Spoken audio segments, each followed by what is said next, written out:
There's an old Chinese proverb, "He who walk on either side of sidewalk will be safe, but he who walk in middle of road will be hit by truck." And Resident Evil Village at times scrapes its absolute arsehole along the pavement. This game does not know what it wants to be. It's a bunch of ideas from past Resident Evils and throws them at the wall with no real rhyme or reason, and has themes more inconsistent than my upload schedule. Now I know people are still playing through, which is why I'm going to start this review off by talking about the gameplay and mechanics, giving it a little TLDR and only talking about the story as far as we've been revealed in the pre-release. So if you do want to go in completely blind, stop fucking watching reviews, go play the game. I'm going to time code where to skip to avoid spoilers, so hopefully it's either somewhere on screen or in the description. I don't fucking know. Because seriously, at some points, I feel like I'm going to go absolutely in on this game, so I'm going to try and keep it in one big spoilery chunk. You will be warned. Or not. I might forget. Now, I have to say, this game for me had monumental highs and absolutely trudging lows, to the point where 4 hours in, I just turned it off and was done with it. I even rage written a script that same night for review. But I told myself no, I must put on my Gamer Boy Condom hat and actually finish the game, and I would like to see it gets better. The mid-game seems to be where this absolutely is at its strongest, after getting off to a rather bad start and having pretty much everything about the end game just way too long and dragged out. After the start, the game is basically split into 4 sections, and each of them tries their own different element of horror, some more puzzling and suspenseful, others more action-packed and energetic. And if the game was this level of quality the whole way through, I'd be pumping out the special Slapquake award for 10 out of 10 on the Slapter scale, which is even more impressive from a horror game. But unfortunately, a long dragged out start as a base and then icing it off with an aggravating long and drawn out finish, it's just a shame is all I'm saying. Okay, that was my overview, but before we get to the spoilers, a word from today's sponsor. Do you want me big money? Yes. Commit tax fraud. Committing tax fraud is fun. Okay, so we're at that time. I won't be going into anything huge because things like the end game can be explained later, but just be warned, there are spoilers ahead. To explain what I mean by the themes being all over the place, they've taken elements from Resident Evil 4, such as the vague setting of Europe, the inventory screen in The Merchant. It takes the first-person horror and shooting vibe from RE7 and also the Nemesis system from the recent remakes. And on the outside, this sounds like it'd have Resident Evil fans waking up with bedsheets sticking and Riley Reed's purse. Because it's full of gum? Honestly, this game isn't short of interesting ideas, but again and again, the problem is lack of execution. Let's take the very obviously self-plagiarized setting that apparently spans a whole continent at once. In Resident Evil 4, we love the setting because it came in 3 stages. The village, the castle, and then, to most people's dismay, it took a nosedive in the 3rd act on the island. But wait, RE8 has a village, it has a castle. Why does it not work now? Well, in RE4, the village and the castle are compartmentalized into smaller areas, each with their own flair and sometimes differing enemy types that you literally spend 4/5 of the game in, with most of the areas having some kind of event that's memorable and iconic to the nostalgia-brained Resident Evil fan. So when we see the old village with a man with a chainsaw trying to kill you, or the castle walls filled with zealots who are also trying to kill you, you look back on it having spent so much time there enjoying yourself in the action and uncovering mysteries. But here, it's just houses with enemies and annoying routing. And that's it. And then you leave. I think I spent roughly an hour and a half in the village shooting randomly placed werewolves at the start before being quickly moved into the castle after accidentally letting everyone die, and achieving something I literally could have done without starting a forest fire, meaning that the game had very evident filler sections. That again wouldn't be so bad if they didn't misfire execution-wise on iconic moments. But then you get to the castle, you know, that huge as fuck Hogwarts looking ass shit. Yeah, it's pretty much the same size as the Baker House in RE7. The grandiose aesthetic and hallways are pretty to look at, but holding substance isn't what these walls were made for. Remember big old Lady Dimitrescu and her hot 3 daughters? Remember how they were billed as a big bads and everyone thought they were going to be Resident Evil's next top villain? I said villain. Well, actually, it turns out they're just a very small part of this story, to the point where you genuinely fight the daughters in random hallways and nondescript back rooms of the castle. And as long as there's this cool breeze on your nuts, they're vulnerable to bullets. I mean, you think they go somewhere a little bit less cold. Maybe another generic continental setting. On top of this, the other enemies start appearing at random, but by this point, I'd worked out the hit pattern and realized I could probably kickstart a knife-only run and turn this into Resonant Souls. Dark? Evil?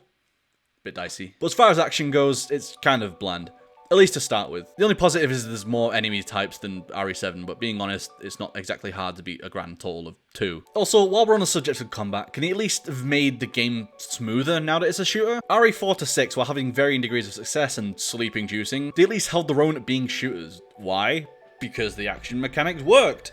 RE7 felt clunky, but that was good. You're a jackass nobody who's been given a pistol and told to shoot some shit you wouldn't dream in your nightmares. In RE8, they still held over the clunky gun mechanics, but tried to make the enemies more like 4 and 5, and it's just not at all smooth. Like, why do I have to be the one who has fucking tank controls and they're just mobile enemies? It doesn't actually work. From blocking to moving, trying to perform quick actions, it all feels very sloppy. Which would be fine if the game didn't fuck you at every single chance. I do not know how many times I have died to being hit on the ground and then being hit again before even being let back up to heal. It's absolutely infuriating. Anyway, by the time I left the castle, I had 138 handgun ammo because purely there's just no need to use it. Instead of wasting a mag trying to pinpoint the wriggly bastard's head, you can just step up and prison shank him and then just wait for them to telegraph the next hit and just dab in the face. I'm not asking to play Bloodborne, although you wouldn't tell the difference. Christ, at least give me some challenge. And speaking of being easily avoidable, we need to talk about the Nemesis system. I know. Cut up my Capcom Club card, fucking shower me down and wash away my gamer stink, but I need to speak my truth. It's not scary anymore. In RE7, when Jack Baker was on the hunt for you in those narrow corridors, it was terrifying. He'd bust through walls, he'd catch you and fuck with you just for pure enjoyment, locking you in a garage and taking a car for a spin. It's all good times, Jack. And every old Resi fan's worried put to rest that they've finally somewhat gone back to the roots of just terrifying horror. And then the RE2 remake came out, and boy were fans happy to see Mr. X in the game, rushing you into yet again narrow, claustrophobic spaces that don't give you a moment to think and adding new, fresher elements to the game. And then of course RE3 remake comes out, and they did it again. But in fairness, this was the game to do it in, considering the original was literally what this type of enemy is named after. But Jesus fucking Christ, think of something new. Lady Dimitrescu is supposed to be the face of absolute fear, but instead she just has fucking Redditors screaming Big Mommy Milkers and asking to be pegged. And even when you do see her wandering around the castle, the place is just so open, you just run away. She still walks behind you at a snail's pace and doesn't actually follow you into most of the rooms in the building. They made no effort to improve the Nemesis system or even make it the slightest bit intimidating. We need to leave it alone, or at the very least, look to something else like the learning system in Alien Isolation. But anyway, after about half an hour, she starts chasing you and you've murdered her daughters with a bag of frozen peas. She gives you one of the easiest boss battles imaginable, and now she's dead. Because despite the marketing in this game, she was literally just there to show her face. I know she was important to the lore, but come on, she was a footnote in this game. Another idea rehashed from the beloved RE4 is the Merchant, who isn't necessarily the same guy, but he's quite a charming character, and even helps play into the story a little. But the problem is, this isn't Resident Evil 4. Stop trying to make it a thing. RE7 set a precedent. There was going to be very limited weaponry and you fight with what you can find. This carried over into RE8, so why on earth would a merchant be a good idea just to buy bullets and health? This again feels like a half-baked idea that someone just decided to bring back for nostalgia and not any real in-game purpose, so as a mechanic, not a fan. As a character, top bloke. But touching on that, I also want to say that as an action game, the weapons choices, it's okay. I'm not going to sit here and blow smoke up its dick hole, but I'll give it a fair pass. While we're on the subject, this game just pulls way too much from old games. Remember the bit in RE4 where you're fighting waves of villagers and a big boss with a destructive weapon comes? Did it again. Remember spending the first hour walking around in RE7 with nothing but spooky vibes? Did it again. Remember Fish? Did it again. This honestly feels like a TV show that has that mid-season like clip episode. I feel like I've seen it all before. And that brings me on to my next subject. I've never once felt scared of an enemy after like the first fight. After the mandatory first hour of nothing happening to actually threaten you except the struggling Halloween actors in a haunted house, you finally get given a knife. Oh great, I thought, knowing that I might actually be in danger. I can get some real suspense and I can fight with this awful primal weapon. But no, 10 seconds later an old man gives me a handgun and just fucking dies. But okay. A pistol's hardly a weapon of mass destruction, and now you've seen the enemy and you finally get to fight one. And to be honest, throwing you in a closed space with the werewolf is kinda cool, but the reason zombies and molded were so terrifying at first is because you had the opportunity to run away. The scariest things are the unknown, and just lobbing you straight into the Thunderdome. You see their attack patterns, you see how much damage they do, and you get a pretty good idea of what to expect. Now, the one part that did have me slightly shitting myself was straight after this. The game leads you into a cabin and the entrances start getting attacked from all angles. We've ever seen this before, right? But knowing what they can do and seeing multiple werewolves tearing down the doors and wood from the windows had me on high fucking alert. I was ready to tussle. Bottom at a ninth, 20 bullets in a dream, let's fucking go! But the invasion actually stops once you kill the only ones went to the cabin and then they just kind of go away. Only to stalk you from the rooftops to 5 minutes later, attack you again, so what was the point? I know you remember earlier when I brought up the skirmish in the village that was pretty much the same as RE4. How did that end again? Es hora de rezar. Tenemos que irnos.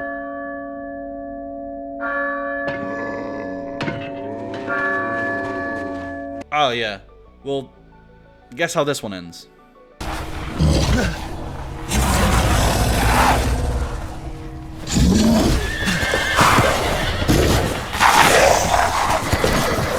And it makes less fucking sense. Also, why does everything I love die?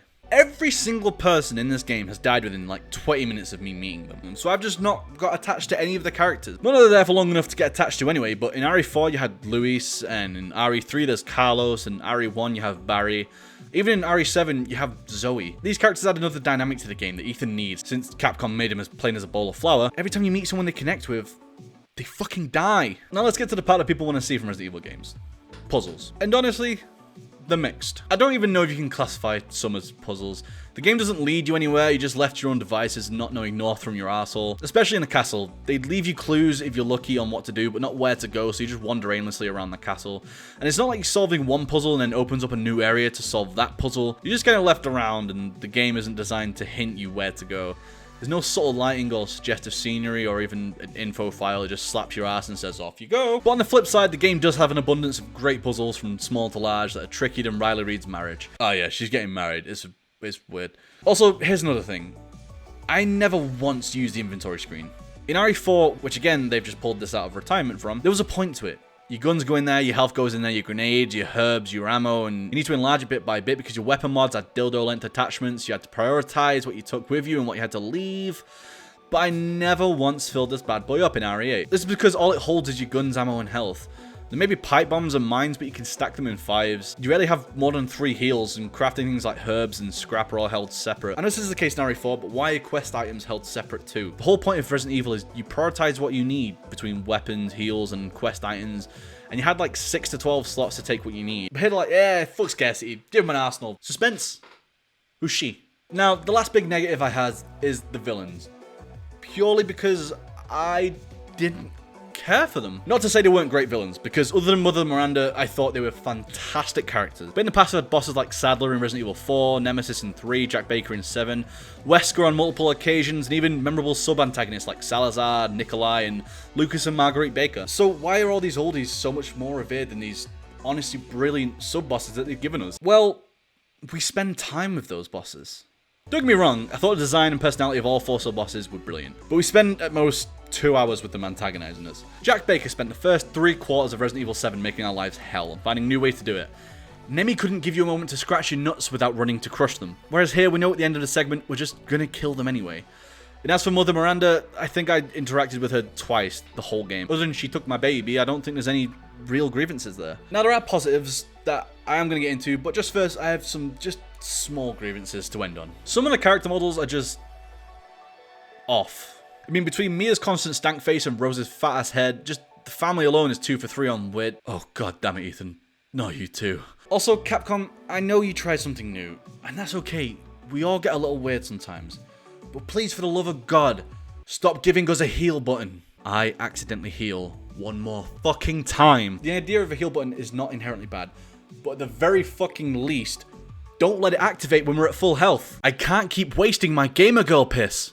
Also, the voice acting is meh. There were only 2 characters I really felt this with, and that's Ethan and Heisenberg. With Ethan, I felt like they recorded them rather early and couldn't really give the actor much direction, so a lot of his tone just absolutely does not fit the vibe. But Heisenberg, however, his performance isn't at all like bad by any stretch, but my god, he's the living definition of the voice not fitting the face. This guy looks like a disheveled cowboy, but instead he sounds like a teenager voicing the Joker in a fucking Newgrounds cartoon. Didn't think anyone was left. The factory ruined the end of the game. For me, between getting the first flask and placing the last flask in the Goblet of Fire, the game was pretty much perfect. But the factory was so bland and only facing not only just different iterations of the same Mecha Salvador, but also just too many of them. Salvador was scary because you saw him maybe twice and he was hard to kill.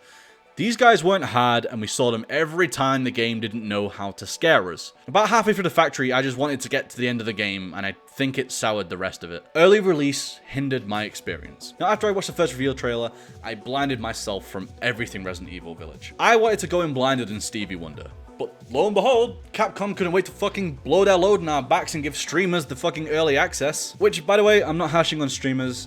If I could have played it early, I would have. But this meant there were spoilers, pictures of monsters, memes about big events, and the game was even fucking released. Like, what happened to the whole wait a week before the spoilers, guys? Also, last point. Why do all these European villages have American accents. Now, for some positives. The visuals in this game are absolutely incredible.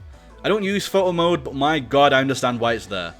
From the landscape to the character design, like Hobo Hagrid and that thick pile of jello pudding she got back there, to just general environments, this game is absolutely stunning. And I'm pretty sure the ray tracing subreddit must have been busting them big comes over the shadow fidelity or some shit. Speaking of environments, the environments are spot on for the tone. As I said before, each section of the game has a different vibe and aspect of horror, and each time I think they've seriously got it bang on the money, that whenever you step into a new section, you feel like you're in a totally new game. Bringing me onto the pacing. Now, this one's tricky.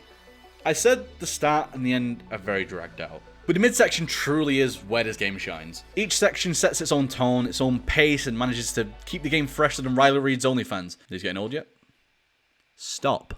Exploration. For a Resident Evil game, this one really gets out there with exploration, offering quite a sizable map filled with valuables, weapons, hidden lore, and even animals to slaughter for food if you're inclined. Which is another interesting mechanic I thought I'd bring up.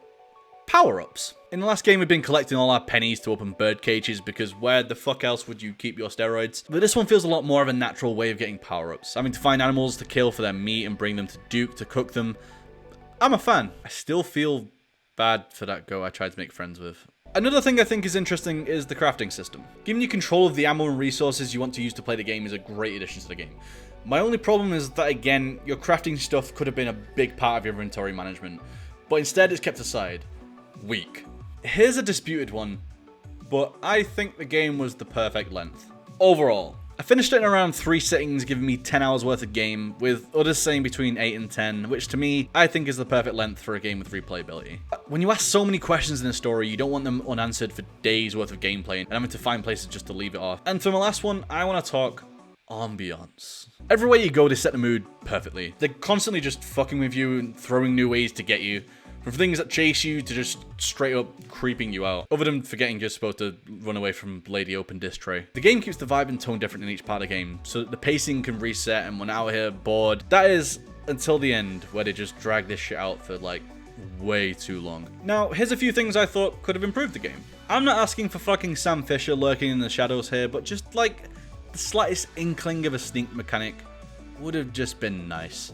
Again, although it may look like it, I know this isn't Dishonored, but I feel like being able to crouch around enemies without being instantly spotted and ruining your position would help. Especially when on harder difficulties, the game's throwing you up against multiple enemies at a time and you want to conserve ammo. More suspense, less action. The dollhouse was a really, really great segment for a lot of reasons, but the biggest one was that it just stripped you of your weapons and absolutely laid you bare. Seeing the baby come out of that dark hallway was genuinely one of my top iconic Resident Evil moments. And although I wouldn't say I was scared, I was excited by an enemy. I don't see why this game couldn't split 50-50 for action and horror rather than just horror being a side note. And finally, stop giving Ethan Winters movie lines. Chris Redfield, cool as fuck. Leon Kennedy, witty and sarcastic. Ethan Winters, lunch table joke killer. I can't root for this man because I don't know if he's going to make me cry or cringe. But now, the thing you've been waiting for. Does it slap? Yes. But you don't feel it until the morning. Resident Evil Village wanted to be a shooter like its old brother Resident Evil 4 so badly that for a second it abandoned what made Resident Evil good. Just luckily it stayed its way back on course, only to almost crash land at the ending. As much as I wanted to give this game a 10 out of 10 on the slapter scale just for the mid-game alone, you can't just discard that it had a bad start and it has a really fucking long ending. So I think a fair rating is like a 7.5. Maybe on a generous day, I'd give it an 8. Definitely worth putting time into for the experience. Just push through some monotony. And if you enjoyed the video, please consider subscribing. If you want Lady Dumber Trash Shoot to sit on you, fucking slap that like button. I also stream on Twitch at desert_pigeon, where you can see my live reactions and awful fucking dance moves. And as always, I'm Desert Pigeon. I hope you have a damn good day.